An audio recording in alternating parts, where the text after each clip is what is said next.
The construction of the station will manifest a third phase of the Tiangong program.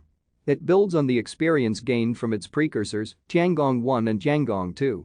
Chinese leaders hope that research conducted on the station will improve researchers' ability to conduct science experiments in space beyond the duration offered by China's existing space laboratories.